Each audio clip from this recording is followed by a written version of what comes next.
ಕರ್ನಾಟಕ ರಾಜ್ಯದಲ್ಲಿ ಅಡಿಕೆಯನ್ನು ಬೆಳೆಯುವಂಥದ್ದು. ಅಂದರೆ 76% ಅಡಿಕೆ ಇಡೀ ದೇಶದಲ್ಲಿ ಯಾವ ರಾಜ್ಯದಲ್ಲಿ ಬೆಳೀತಾರೆ ಅಂತೇಳಿ ನಮ್ಮ ರಾಜ್ಯದಲ್ಲಿ, ಕರ್ನಾಟಕ ರಾಜ್ಯದಲ್ಲಿ ಬೆಳೆಯುವಂಥದ್ದು. ಇವತ್ತೇನು GST 600 ಕೋಟಿ ರೂಪಾಯಿಗಳು GST ಇವತ್ತೇನು ಹೋಗ್ತದೆ, ಅದರ 450 ಕೋಟಿಗೂ ಹೆಚ್ಚು GST ಕರ್ನಾಟಕ ರಾಜ್ಯದಿಂದನೇ ಹೋಗುವಂಥದ್ದು. ಇಷ್ಟೆಲ್ಲ ಮಾಹಿತಿ ರಾಜ್ಯ ಸರ್ಕಾರಕ್ಕೆ ಇದ್ದರೂ ಸಹ ಇವತ್ತು ಗುಡ್ಕಾ ನಿಷೇಧ ಮಾಡ್ತೇವೆ ಅಂತೇಳಿ ಬಿಡುವಂಥ ಕೆಲಸ ಎಲ್ಲೋ ಒಂದು ಕಡೆ ಸರ್ಕಾರದ ಕಡೆಯಿಂದನೇ ಆಗಿರುವಂಥದ್ದು. ಅಡಿಕೆ ಬೆಳೆಗಾರರಲ್ಲಿ ಭಯ ಹುಟ್ಟಿಸುವಂಥ ಕೆಲಸ ಇವತ್ತು ಮಾಡ್ತಾ ಇದ್ದಾರೆ. ನಾನಿವತ್ತು ನಮ್ಮ ಅರ್ಗ ಜ್ಞಾನೇಂದ್ರಣ್ಣ ಅವರು, ನಮ್ಮ ಹರೀಶ್ ಪುಂಜ ಅವರು, ನಮ್ಮ ಮಲೆನಾಡು ಮತ್ತು ಎಲ್ಲ ಶಾಸಕರಲ್ಲೂ ಕೂಡ ಚರ್ಚೆಯನ್ನು ಕೂಡ ಮಾಡಿದ್ದೇನೆ.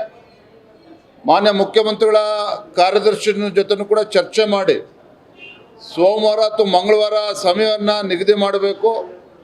ನಮ್ಮ ಕ್ಯಾಂಪ್ಕೋ ಮತ್ತು ನಮ್ಮೆಲ್ಲ ಸಂಘದ ಅಧ್ಯಕ್ಷರು ಎಲ್ಲರೂ ಕೂಡ ಬರ್ತಾರೆ, ಒಂದು ನಿಯೋಗ ಬರ್ತದೆ, ನಿಯೋಗಕ್ಕೆ ಒಂದು ಸಮಯವನ್ನು ಕೂಡ ಕೊಡಬೇಕು ಅಂತೇಳಿ ನಾನು ಮುಖ್ಯಮಂತ್ರಿಗಳ ಅವರ ಕಾರ್ಯದರ್ಶಿಯಲ್ಲಿ ಕೂಡ ನಾನು ಹೇಳಿದ್ದೇನೆ. ಹಾಗಾಗಿ ಸೋಮವಾರ ಅಥವಾ ಮಂಗಳವಾರ ಭೇಟಿ ಮಾಡ್ತೇವೆ. ಈ ರೀತಿ ರೈತರಿಗೆ ತೊಂದರೆ ಆಗ್ತಕ್ಕಂಥ, ಅಡಿಕೆ ಬೆಳೆಗಾರರಿಗೆ ತೊಂದರೆ ಆಗ್ತಕ್ಕಂಥ ಯಾವುದೇ ನಿರ್ಧಾರವನ್ನು ರಾಜ್ಯ ಸರ್ಕಾರ ಇಂಥ ಸಂದರ್ಭದಲ್ಲಿ ಮಾಡಬಾರ್ದು ಅಂತೇಳಿ ತಮ್ಮ ಮುಖೇನ ನಾನು ಮತ್ತೊಮ್ಮೆ ಆಗ್ರಹನ ಪಡಿಸ್ತಾ ಇದ್ದೇನೆ.